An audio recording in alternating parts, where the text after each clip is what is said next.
Starši priprtih, ovadenih in obsojenih vstajnikov so v državni zbor poslali peticijo. V starem delu Ptuja morajo vodo prekuhavati. 277 mladih raziskovalcev letos s 189 raziskovalnimi nalogami. Pozdravljeni. Študentje Mariborske univerze so se lahko danes udeležili zaposlitvenega sejma Univerzitetnega kariernega centra. Navezali so prve stike z morebitnimi delodajalci, s pomočjo mentorjev napisali življenjepis in se pozanimali o možnostih prakse v svoji panogi. Sodelovale so tudi nekatere druge ustanove z področja zaposlovanja. Poglejmo. Monika bi rada najprej končala študij, preden začne resno iskati zaposlitev.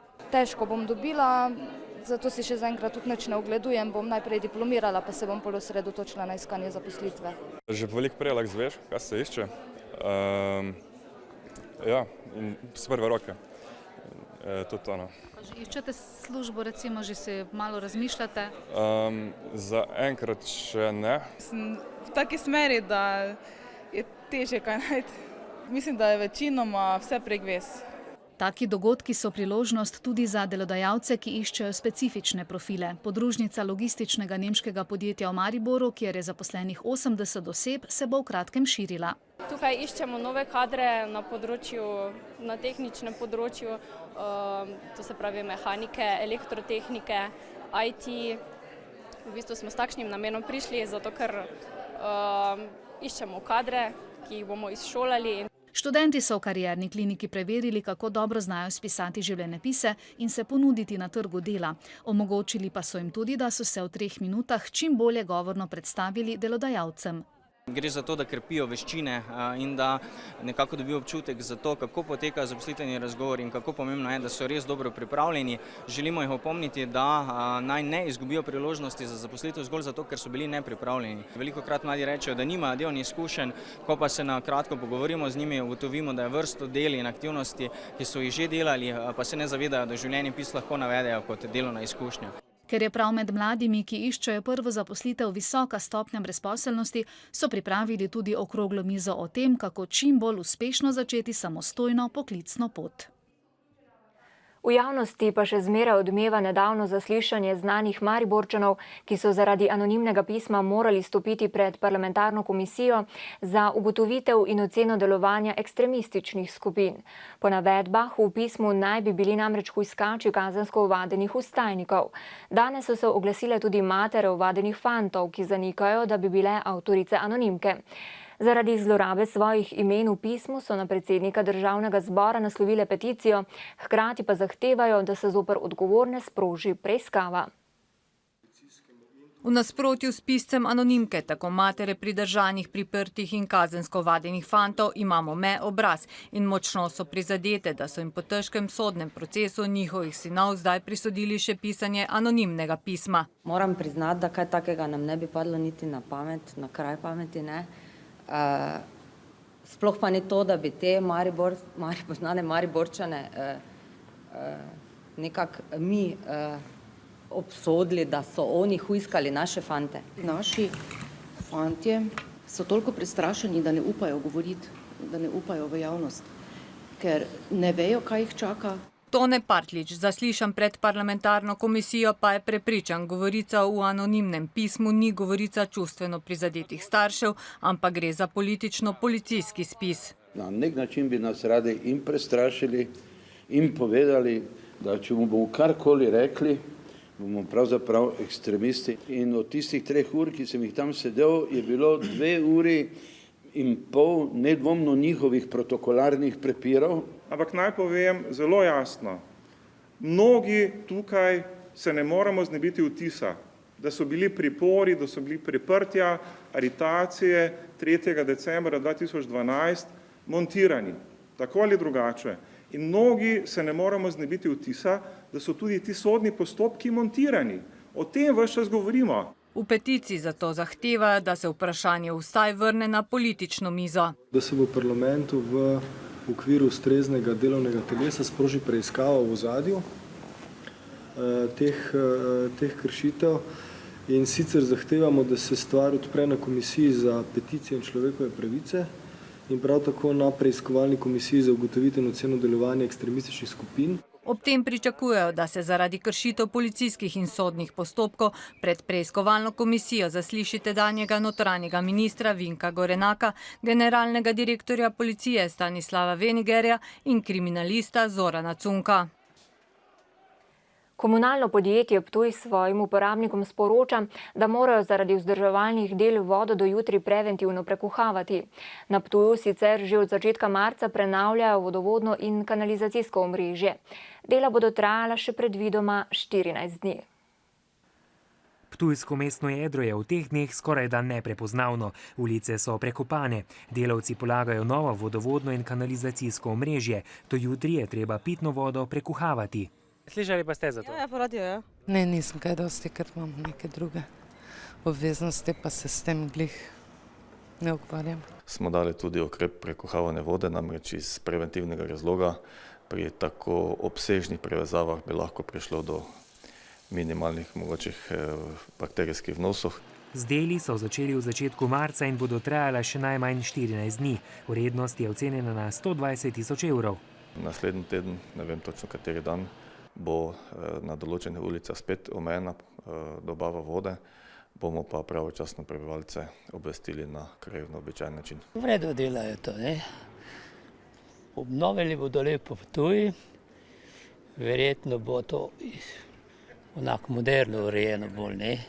Po zamenjavi komunalnih vodov bodo prenovili tudi Mestni trg in Murkovo ulico, ki jo bodo na novo tlakovali s kamnitimi kockami in ploščami. Zasadili bodo tudi drevesa. Dela, ki so ocenjena na skoraj 750.000 evrov, bodo trajala predvidoma do konca julija. Zdaj pa v Luče v Zgornji Savinjski dolini, kjer bo v nedeljo referendum, na katerem se bodo volivci odločali o gradnji obvoznice. Načrte zanjo so začeli izdelovati že daljnega leta 1963. Zahteve, da bi obvozno cesto vendarle zgradili, pa so spet oživele pred 4 leti. A se v kraju, kjer dnevno naštejejo po 700 vozil, ne morejo zediniti o tem, ali obvoznico sploh potrebujejo. V Lučah je 1300 volilnih upravičencev, ki bodo v nedeljo na referendumu odločali, ali bodo imeli v Lučah obvoznico in predor tik pred krajem ob glavni cesti do Logarske doline. Tako bi z novo cesto dobili še protipoplavno zaščito, zagotavljajo predlagatelji obvoznice, nasprotniki pa menijo drugače. Prometno ne rešuje nič, okoljsko izredno bremeni obalo Savinje in bi preprečil stik Luč z Savinjami in pol Luče pač z Savinjo in Luče ne bomo več Luče ob Savinji, ampak bomo Luče ob obvoznici. Večja prometna varnost, večja kvaliteta bivanja v kraju, manjši hrup, manjše svetlobno onesnaževanje, možnost izvajanja prireditev v kraju, kjer bo še druga pot. A je za obvoznico že bil sprejet državni prostorski načrt, 10 let pa v proračunu države rezervirana sredstva. V projekt je vloženo že okoli $500 000, celoten bi bil vreden skoraj 4,5. Obvoznica pa je načrtovana na severnem delu ob Savinji. In tu gor naprej, potem više gor seka levo in se zaključi s krožiščem ter naveže na obstoječo cesto proti Solčavi. Zdaj gre sredi teh prodov visok nasip, 3,5 metra visok nasip in sredi teh prodov bi bila 35 metrov veliko krožišče. Skratka, usoda obvoznice v Lučah, da ali ne, v nedeljo v rokah domačinov. Usoda okrog 30 presežnih delavcev celjskega gostinca Zvoneta Štormana pa je taka, da bodo morali delo poiskati drugje. Februarja so sicer prejeli odločbe o čakanju na domu. Po zakonu jim med čakanjem pripada 80% mesečne plače, vendar jim jih Štorman ne nakazuje. Zaposlenim dolguje okoli 297.000 evrov. V nadaljevanju pa tudi o razmerah v zdravstvu. V sindikatu delavcev v zdravstveni negi so opozorili na hudo pomankanje medicinskih sester in tehnikov zdravstvene nege. Po njihovih ocenah v bolnišnicah, zdravstvenih domovih in domovih za ostarele primankuje v povprečju okoli 20% medicinskih sester. Sindikat opozarja, da je zaradi tega ogroženo zdravje bolnikov. Policija je zjutraj pri avtocestnem izvozu za Kozino prijela tuja državljana v črnem vozilu znamke Audi, osumljena tatvin ob avtocestah. Moška sta najprej preusmerila pozornost žrtve, najpogosteje s tem, da sta voznika opozorila na poškodbo ali okvaro avtomobila ter ga zvabila iz vozila. Medtem pa je sostorilec ukradel vrednejše predmete. Drugi način, kako se nepridipravi lotijo okraj na avtocesti, pa je, da žrtvi namenoma poškodujejo pnevmatiko in vozilu sledijo, dokler se voznik zaradi menjave pnevmatike ne ustavi. Takrat ponavadi ponudijo pomoč in okoliščine izkoristijo za kraju iz vozila. Moška so pridržali, obvestila o sumu storitve različnih kaznivih dejanj in prekrškov pa še zbirajo. Slovenska policija je razvila mobilno informacijsko storitev e-policist, ki naj bi policistom na terenu olajšala postopke pri preverjanju podatkov v evidencah in izdajanju plačilnih nalogov. Policist bo z mobilno informacijsko storitvijo pridobil vse potrebne podatke iz upravnih evidenc oziroma izvedel preverjanje po tujih in domačih policijskih evidencah.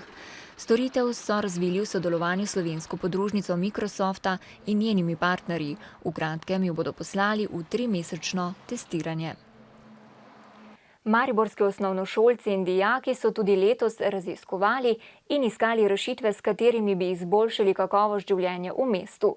Več kot 270 mladih raziskovalcev je sodelovalo v projektu Mladi za napredek Maribora, skupno pa so pripravili 190 raziskovalnih nalog in inovacijskih predlogov. Kako široko razmišljajo mladi, dokažejo vsako leto z odlično pripravljenimi raziskovalnimi nalogami. Osnovnošolec Pablo se je v svoji lotil raziskovanja prometne kulture Slovencev. Ko sem iskal naslov, je oče prevozil rdečo luč in potem sem malo zamislil, kako slaba je ta naša kultura. Po mesecih dela je ugotovil, da se prometna kultura izboljšuje prepočasi in da visoke denarne kazni za prekrške k temu ne pripomorejo. Zaradi tega je moja ugotovitev, da bi morali prometno vzgojo dati kot predmet v šole. Da se zgodovino lahko učimo tudi drugače, pa je v svoji nalogi pokazal Peter. Posnel je dokumentarni film o bombardiranju Maribora. O tej temi se ne ve veliko, če sploh kaj se ve, in sem razmišljal tudi, da bi bilo lažje se o tem učiti, če bi bil o tem tudi naredil dokumentarni film. Mlade usmerjajo njihovi mentorji. Najboljša mentorica po oceni komisije, Natalija Carmona, je presenečena, da so učenci tako zagnani, zato jim rada pomaga pri raziskovanju in se hkrati od njih, kot pravi, tudi uči. In zato je v bistvu, mislim, da tudi ena izmed nalog učiteljev, da če učenec pride do tebe, da z idejo, z željo po še dodatnem delu, ne samo tisto, kar je za šolo obvezno, da mu pač preprosto ne moreš reči ne. Da ga moraš podpreti in ga mu stati ob strani in mu pomagati po svojih najboljših močeh. Srednješolci so se lotili zahtevnejših tem. Ena med njimi je, kako pridobiti rožmarinsko kislino iz melise in katere sorte je najprimerneje saditi v okolici Maribora. Moja naloga je bila zasnovana predvsem za pomoč pridelovalcem tega področja, ker se zelo malo pridobiva ravno zelišč, veliko je pač drugih poljedelskih pridelkov in ravno to je bil namen, torej dokazati, da je možno tudi z pridobivanjem zelišč doseči nek dober prihodek na kmetije. Avtorji najboljših nalog so bili na današnji zaključni prireditvi tudi nagrajeni. Seveda pa si vsi najbolj želijo, da njihovo delo ne bi ostalo le na papirju, ampak bi našlo svojo uporabnost v družbi. Predsednik Zveze društev generala Maistra, magister Milan Lovrenčič, je danes položil venec na Maistrovem grobu na Pobreškem pokopališču. Letos namreč praznujemo 140. obletnico rojstva generala Rudolfa Maistra, ki ima v zgodovini Maribora pomembno mesto. Po njegovi zaslugi namreč Maribor in Štajersko Podravje nista bila priključena nemški Avstriji. V kulturi pa vas tokrat seznanjamo z dvema premierama. Najprej z gledališko, ki je pretekli konec tedna zaživela v ljubljanski Drami. Kot režiser jo podpisuje Tomaž Pandur. V nadaljevanju pa tudi o baletni premieri v Hrvaškem narodnem gledališču. Dramaturginja predstave je delo Valentine Turku. Tomaž Pandur se tokrat z igralci ljubljanske Drame lotiva Shakespearja in sicer njegovih dveh zgodovinsko obarvanih dram, Richard III. In Richard II., ki sta jo za uprizoritev priredili Lada Kašteljan in Livija Pandur. Tako na odru pred gledalcem zaživi avtentični Shakespeare s pridihom sedanjosti kot dramski triptih z epilogom o smrti. Vzpon, padec Jeruzalem.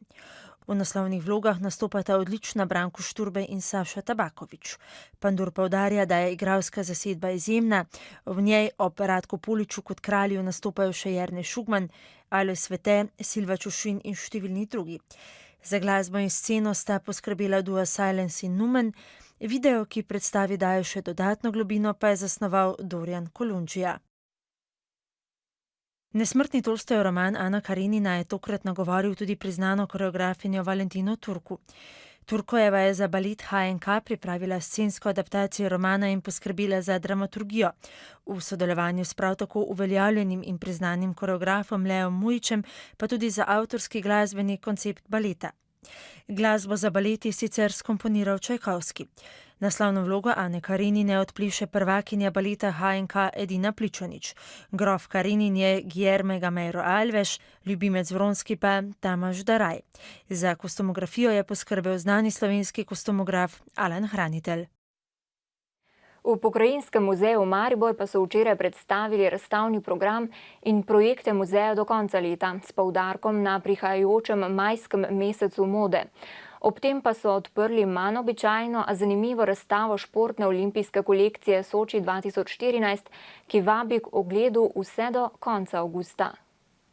Za našo zbirko oblačilne kulture, po kateri je naš muzej znan, smo od Olimpijskega komiteja Slovenije pridobili del te kolekcije in za razstavo dopolnili z nekaterimi donacijami in z izposojenim gradivom, tako da si obiskovalci, ki pridejo v našo stalno razstavo, lahko ogledajo, v kakšnih oblačilih so nas zastopali letos tako zelo uspešni športniki na olimpijskih igrah.